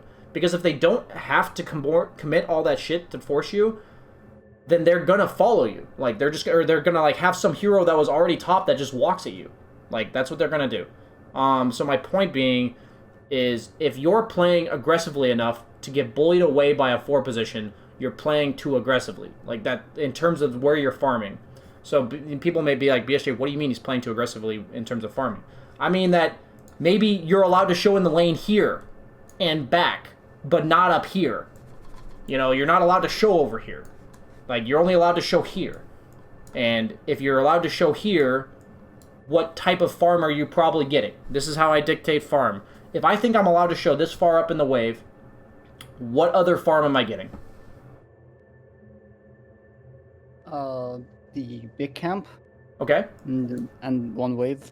I And could one just wave. possibly pull And then where else would I retreat to? the ancient and the Okay. triangle. If I can farm up here, what farm am I getting? Double ancient, I guess. Ancient, this, that. Yeah. If I can, like, this, if I only feel safe right here, maybe I can't farm Ancients. But if I feel safe pushing it into their tier 2, I can probably farm Ancients, right? Like, based on, like, the danger level of the Ancients and where they are and shit. But, like, if I don't feel safe, if I don't feel safe walking here, I probably shouldn't feel safe here. My point, though, is that I have to establish this line for myself of where I'm allowed to play. And that also dictates what jungle camps I'm farming. You know, like, if I'm allowed to play here, I can farm this camp. If I'm only allowed to go here, I can't farm this camp, right? And this isn't something I expect you to, like, just be amazing at. But I'm trying to show you right now the result of you playing too aggressively. Go ahead, you're going to say something? Yeah, just one thing is that, don't you think, like, this is sometimes my mentality, is that if I fucked up, if I'm having a bad game, I make risky plays to make up for all the mistakes or all the everything that I've lost. Do you think, like, that's why I was playing a bit aggressive or a bit cocky, so I would, like, maybe get lucky, and then, you know, I wasn't playing safe because I wanted to make up for everything that I've lost during the first. I'm of the opinion on a hero like Peel that if I'm behind, the only way I'm going to win the game is by farming, and if I die 1 or 2 more times, we're probably going to lose this fucking game. That's my mindset. Every death is, like, way worse than the last one. Like, every death just gets worse and worse. And all I'm trying to do is farm as aggressively as I possibly can with little to no chance of dying.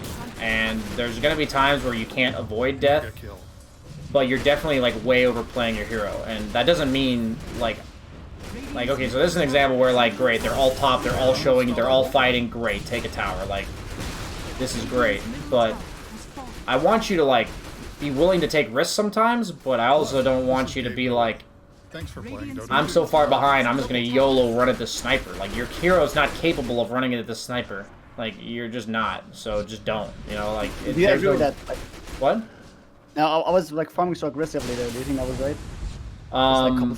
Okay, this is how it works, right? A fight happened top just now. 3 heroes on the enemy team are alive, and you see 2 of them. Ricky obviously doesn't solo kill you, right? Like, as long as you have illusion summoned, he shouldn't be able to kill you. That's kind of how I look at it. He would only be able to kill me if, potentially if, he saw my real hero, clouded it, and was able to hit it the entire time with no illusions because he uses his E and then whatever. My point being, though, is that I saw the 2 heroes top, Sniper and AA, and Ember's now respawning. So I was farming aggressively during the time that I thought I could. When do I have to stop farming aggressively? Around maybe when they're respawning and... Based on their respawn, based on the last time they showed. So in this case, like, Sniper and AA showed top, they just got done showing top. How long will it take them to get to me? 10 seconds? Yeah. So by 10 seconds from now, I have to be out of here. Out of here. I have to be gone. So however long that is, like, so sometimes it'll be that by that 10 seconds, I have to be in a good position to walk away. In sometimes it has to be, I have to be the fuck out of here. Like, if I'm here at all, I just die, right? Like, there's different levels of threat to you. Meaning, like, sometimes if you're out of position, then you'll die. Sometimes if you're even there, you'll die, right? It's like, that's for you to gauge in and of itself. But right now, I think, like, you feeling precautious right there, completely reasonable. Like, that you just dobbled away. That's completely reasonable the second you saw Ricky. I think, okay, let's see what happens here. I'm gonna rewind. Okay. So, why would the opponent be here? Bounty time. Jeez. Nice. Wow. Cool. They're not top. Again, there's a ward there. They ain't top. Okay. So we're taking a fight. Ember. Cool. Ember did some Papega shit. You got a defusal, so even though it's 20 minutes in and the rest of your team's strong, cool, we want to fight. Okay, let's see what you do here. Okay. Killing spree. Pretty well executed fight. Cool, you TP top. Great. This is an example of a great TP top, because this is the rare time you can go do that. Okay, so we see AA, we see Ember. Okay. All of this is reasonable. Radiant's middle tower is under attack. Let's go make sure we clear that big camp before the... Yikes. Never mind. I would have made sure I cleared big camps on the minute. Like, this is a part of the game where you play for pure efficiency, right? You see them all bottom. Like, what you were doing bottom at 14 minutes, where you were, like, pulling the creep wave away from the tower into the small camp, that's an example of there's no other heroes in this game, I can do that. Whether or not that's because all of them are showing, or whether or not it's because you're not scared of any of them. Whatever the reason is, like, if you think you're strong enough to do that, great. In this case, like, I'd be clearing every jungle camp I possibly could while also getting all the lane creeps, right? Like, so I would now shift my focus to, like, the timer. Every time I'm going from, like, creep wave to creep wave, or, like, bounty rune to the next creep wave, I always look at the timer, right? If the timer was 21:15, I'd be like, go kill that creep wave, then go kill the big camp. If the timer's 21:45, go kill the big camp, then the creep wave, then the big camp. Because it's going to respawn, right? So just an example of, like, before because you were behind in the given situation, you were kind of a threat at all moments. Every decision you make has to be with precaution, with, like, you know, how far up can I go, get every little farm I can get. In this case, you are in pure efficiency mode, you know, clear every fucking creep wave, clear every camp, kind of thing. Okay. We dodged a sniper ult. Hype. Okay. So once again, usually after fights, the game will nestle back in its egg of enemy team plays top, you play bottom. So farming your way back to bottom there was good.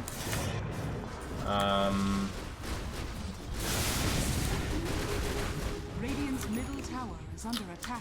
Okay, I would definitely not feel safe showing on towers if I was PL. So, I guess your team probably communicated Roche. I told them that we need to push the top wave because they're gonna know we're rushing if there's a wave under our tower and then no one's showing, right? Okay. So, earlier I told you, like, or I've kind of said about, like, the dead lane idea and kind of shit. I haven't said that exactly today, but I said that you want to push bottom, and then that's, like, your home. That's what you were doing at, like, 15 minutes. That was great. And if the opponent brings the proper amount of heroes, you should TP top and push out. It's kind of similar to what just happened there, where you guys want to fight bottom. They brought a bunch of heroes bottom, so you felt safe to TP top. You TP top. Then what? You, like, farmed your way back towards the bottom half of the map, right? So, what happens is that there's, like, this equilibrium of map movements that most games follow. And that's where Radiant plays bottom, or Radiant plays top, and Dire plays bottom. And some fight breaks out because somebody smoked or whatever. And then after the dust settles, the Radiant moves back to top, Dire moves back to bottom. So, you guys just took a fight mid, and you guys killed 2 heroes. Where do you go? Bottom, but we want to do Roshan.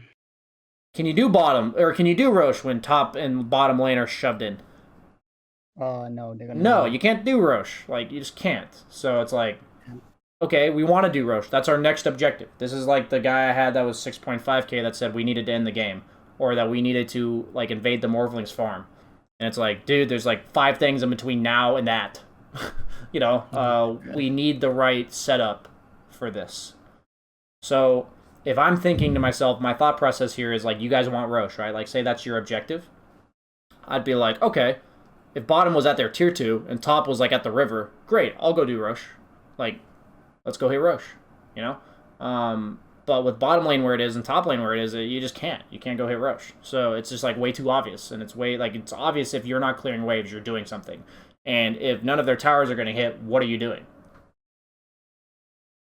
Roche, right? Like from a player's perspective, for, like, newer players, that's why it's super obvious. It's like, if they're not clearing waves, they're obviously doing something. And if they're not showing on towers, they're obviously hitting Roche. Like, you know, process of elimination.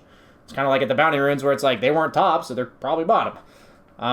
Okay, so This is a situation where always default to bottom and then look to go back to top if you have to. But make sure that bottom wave is pushed in. Make sure it is shoved in. If you guys want Roche, that bottom lane gets shoved in. Guess what happens if you don't go shove it? The bottom. Yeah. If I don't, like, another hero is gonna do it. Yeah. Do you want your lion shoving bottom? No, definitely not. It's just like, people don't realize, like, they have this innate sense of what's supposed to happen in Dota. Everyone does. Like, you just have this innate sense of, like, this is what the game is supposed to look like. This lion support player, even if he has no idea how to lane, he's like, oh, I see a lane bottom. That's supposed to get pushed. Nobody's doing it. I guess I will. You know? Should you TP to go push that wave? I don't think so. I shouldn't come with my TP. Why?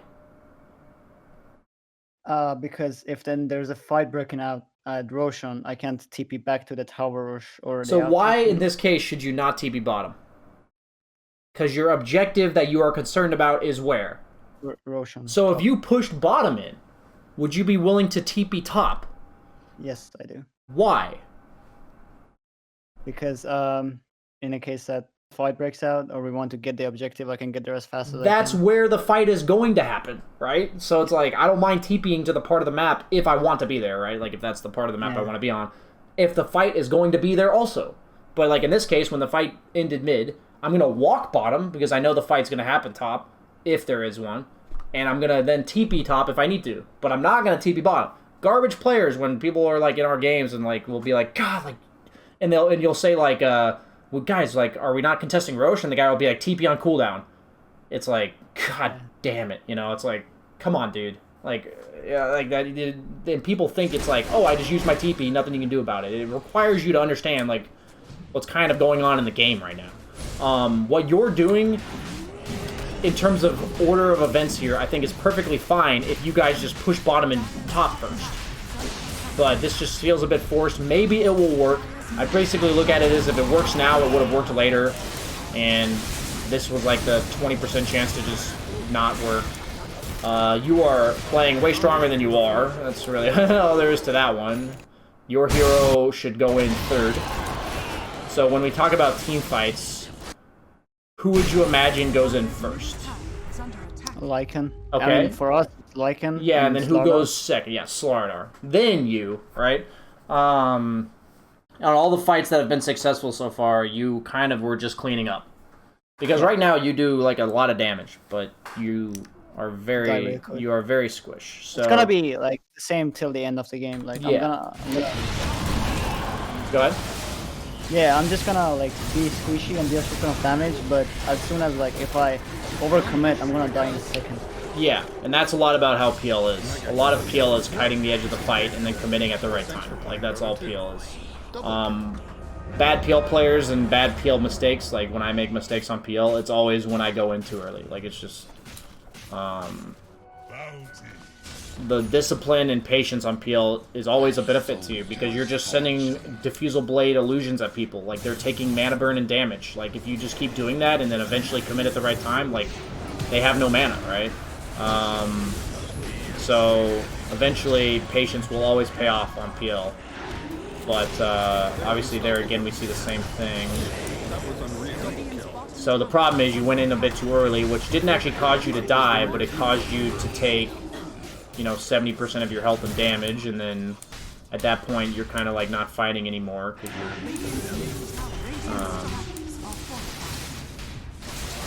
you're just not healthy enough to fight. I'm gonna be wrapping this up soon, so do you have any final questions? Well, my only other problem would be the late game, like after min 40 or 50, if you could skip it. I will skip to 40 or 50 and we'll talk about it, because you did mention that at the start of this session. Yeah.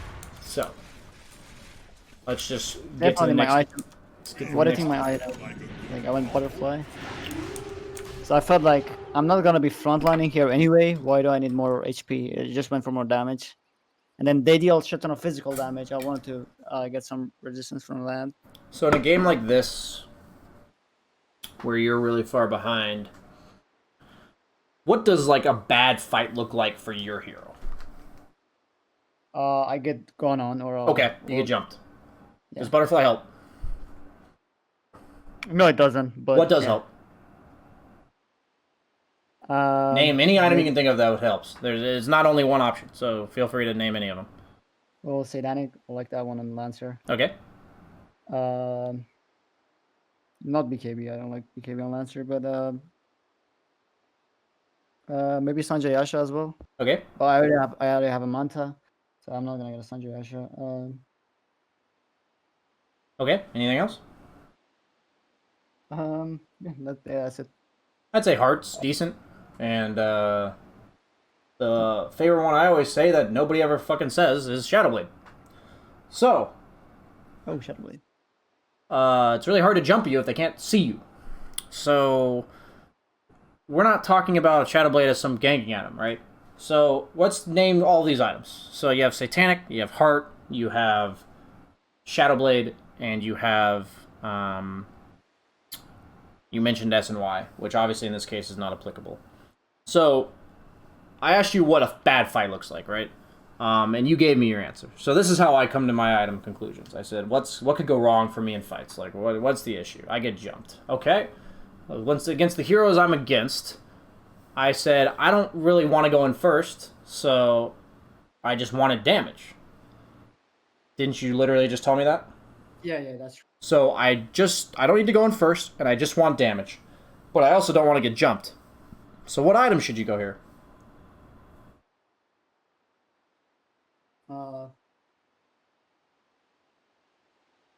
I'm still thinking Butterfly.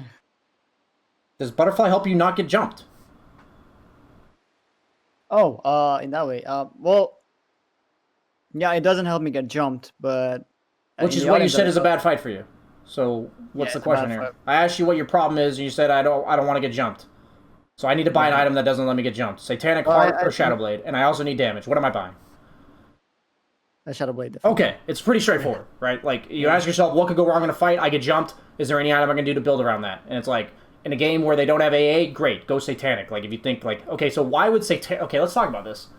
This is going to be in my next video. You know what? I'm going to tell my YouTube editor to clip this right now, because I'll do two birds with one stone real quick. So 148.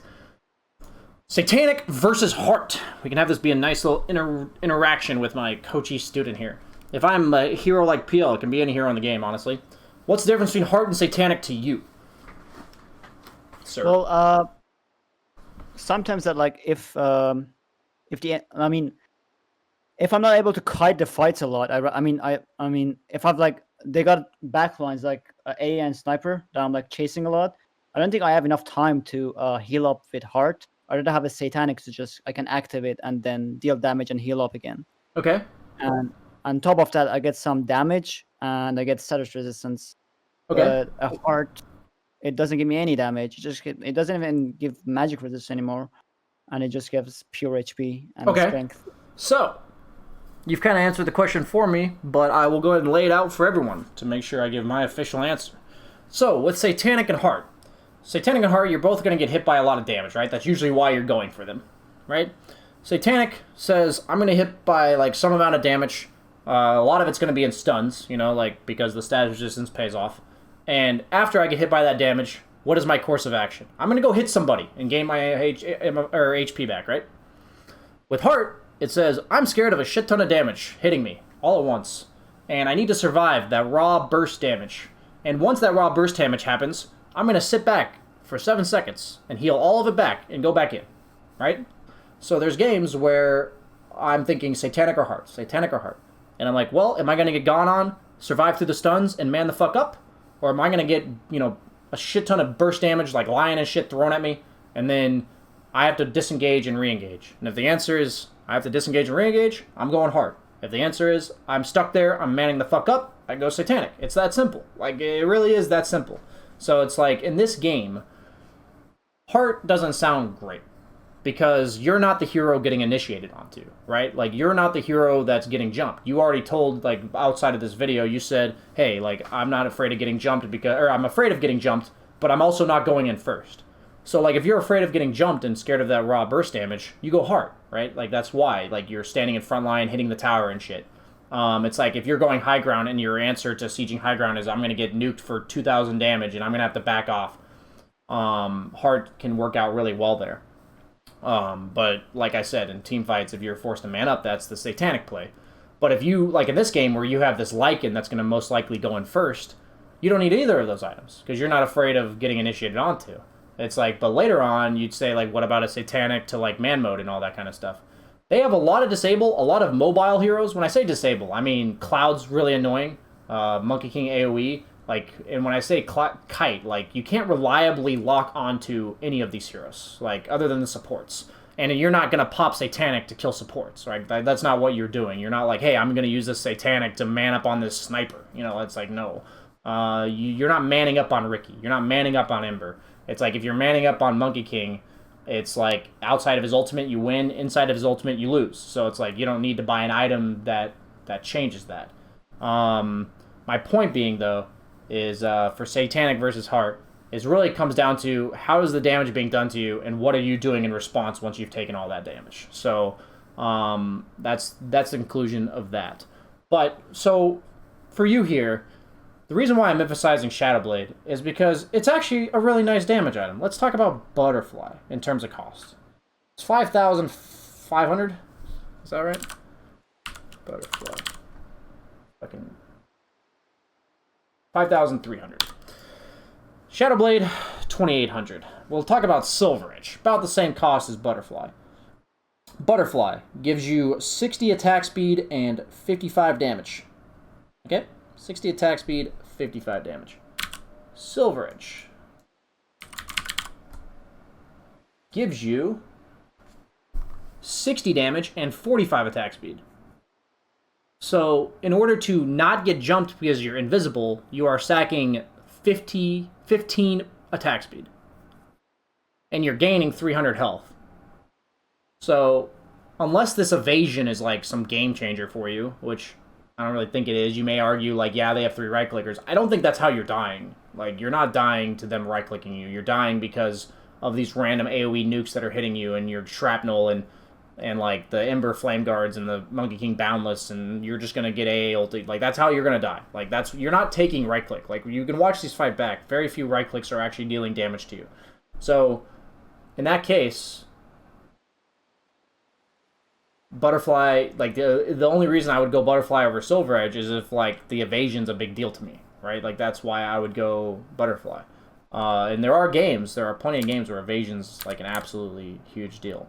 I think for whatever reason, when people think they don't want to get jumped, and they want to, like, look to, you said your job's, like, kind of, like, go on the supports and shit, Shadowblade's, like, perfect. So I would go, so you may say, BSJ, do you go Shadowblade? What do you go after you go Shadowblade? Do you go the full Silver Edge? A lot of people be like, there's no passes to break, herder. And I'd be like, no, that's not why you go Silver Edge. Silver Edge is a lower cooldown. 22 seconds compared to 28. And it's also pretty efficient. It's 2,800 gold for an extra 15 all stats and another 18 damage on top of it. So it's like pretty decent quality of life, like 15 all stats, 18 damage, lower cooldown. It's like a nice quality of life buffer to you. But it doesn't change anything. Silver Edge is a luxury version of Shadowblade. Like, that's what it is. It's just a better version of it. It's like when I talked about luxury items in terms of Sanjin Yasha. They just make you do what you're already doing better. You have status resistance, you're tanky or whatever. You move faster. Silver Edge is the same thing. So why would I ever go Silver Edge after Shadowblade? Because I don't need anything else. But if I'm telling you your job's to jump the supports and you go Shadowblade, what should your next item be?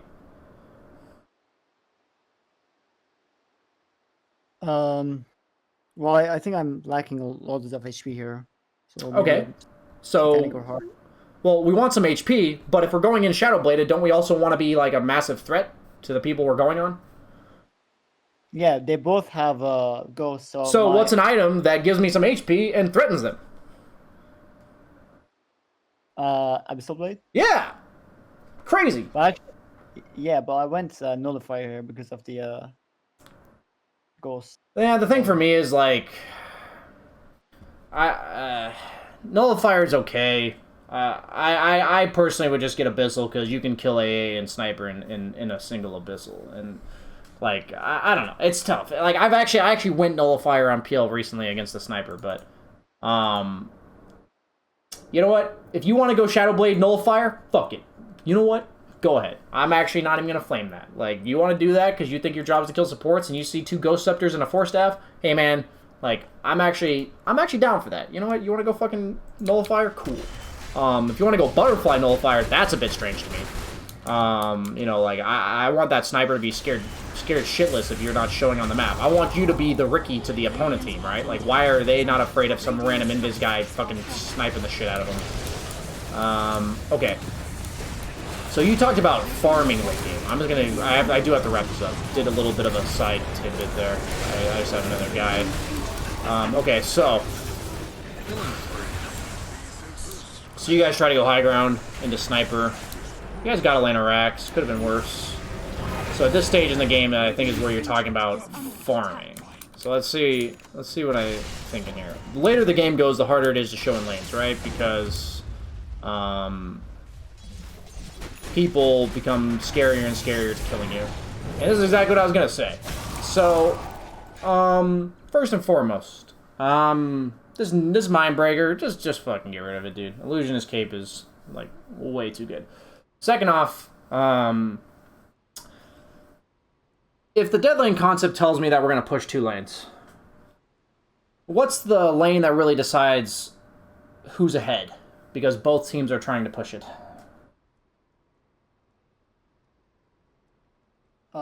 Top lane maybe? Based on the dead lane being that the reason why you can't farm multiple lanes is that they're too far apart. What lane are both teams trying to push? Because it is incorporated in one of the 2 lanes they're trying to push. There's only 3 lanes. Yeah. What lane, if okay, so let's just quickly overview it. Radiant, we play around top and mid. Dire plays around bottom and mid. What lane is getting pushed by both teams? The off lane. What? The mid lane. Off lane. The both top and mid, bottom and mid, top and mid, bottom and mid. Both teams want to push mid. You see this, right? Like I'm saying, Radiant plays around top and mid, Dire plays around bottom and mid. Aren't both of those teams trying to push mid? Yeah, but mid's not gonna push though, right? Well, what I'm saying is that I'm emphasizing to you because of this reasoning that mid lane being pushed is an incredibly important objective in the game of Dota. Oh, yeah, that's right. In the game of Dota, mid lane getting pushed or not is a huge deal. So, on this last note, I actually have to wrap this up in the next few minutes. I'm sorry. My point is that if you're showing on mid, that is an objective for the opponent team. That is an objective. That is a huge deal to reveal yourself in the mid lane past like 40 minutes. That is a huge deal. Like, if you watch Pro Dota, people are sending illusions at that shit. They're sending summons at that shit. They're nuking it from a mile away. Like, because they are so scared of that fucking lane. That lane is terrifying past like 40 minutes. Like, because both teams need to push it. So you showing your actual hero at 45 minutes on the mid wave as an illusion hero with an illusionist cape, with a manta, with Doppel is bonkers. Like, that is insane, you know? Like, so the example would be BSJ. What if I have a lineup that doesn't have a hero that can do that? You're 4-man pushing mid. You know what I mean? Like, you are literally committing 4 heroes to push that fucking lane, or you're accepting that you're never pushing that lane. Those are the 2 choices, right? Like, my point is, this is an incredibly valuable resource. Figure out how to push it without dying. And note that it's also very valuable to the opponent. And if you recognize what's valuable to the opponent, the bounty runes at 9 minutes, the bounty or 10 minutes and 20 minutes. If you recognize that the mid lane's valuable to the opponent at 45 minutes, you're going to run into them there. Like, that's what's going to happen. They're going to care about it, you're going to hit them there. So, like, when you say, like, farming and shit, the reason why certain heroes scale way better into the game than others is these heroes naturally push waves safely as the game goes on. Like, carries, like, you can't be, you know, a carry fucking, you know, support hero. Like, because none of these support heroes actually farm waves without showing themselves on the wave. Like, that's why they're supports, and they don't scale into the late game. Like, all these carry heroes, if you really think about it, they all have some method of clearing waves safely 40 minutes into the game. Like, they all do. Like, that's why they scale well into the game. So when I look at your farming patterns, I want you to think lanes are super important, information at this stage of the game is super important, and anything I tell the opponent that I don't have to tell them is basically a throw. Like, that is literally a throw. So if you're a carry hero, you know, make sure you're safe. If you're like a initiating hero, don't show yourself in lanes if you don't have to. You know, whatever it is. That emphasis, that one mistake right there tells me that you have a lot of work to do on your understanding of what's important to both teams. I want you to go into like your soon games. If there's one lesson to take away from this session as we wrap it up, that you have to think what's important to the opponent. And that will help you understand where they're going to play. Because you came into this session saying, I don't really understand how to farm late game, but I also, there's exceptions to this where I'm supposed to farm mid game and shit and why. And all of it, from what I've seen so far, and the mistakes you've made are because you don't think about what the opponent wants to do in the game. Like, you're not thinking anything about what their heroes do, where they're going to play. Like, if they're a support on the enemy team and it's 19.5 minutes into the game, where are they going to walk? They're going to walk to a fucking bounty room. Like, that's what they're going to do. So these are the type of things where if you start thinking about this, if you warp your perspective to do that, you're going to be like, oh, I can start predicting the opponent's movements and I can start avoiding them in the times I want to avoid them. Or I can confront them in the times that I want to confront them. Like that's the high-level understanding that isn't necessary to climb out of 4.9k, but you'll climb way faster, and it is what it takes to get to, like, 7k, 8k plus. You don't gain that, you don't get to that point very rarely unless you have that type of knowledge. So I apologize for rushing us through this last bit, but are there any final questions you have before I end it? Oh, no. That'll be all. I know. I just wanted to say, I know I was a bit harsh today, but it was more so like I'm just trying to drill into your mind because I think you have good potential and you're doing a lot of things like that I didn't mention correctly. But the conceptual part of this game, you have a shit ton of growth to give, and I want you to take that as like, wow, BSJ gave me so many ways I can fix my game. I'm not going to panic, but I know that there's a lot of things I can work on, and that means that my MMR has a lot of upward potential. So thanks for signing up, dude. And I'll... Cheers. Yep, cheers.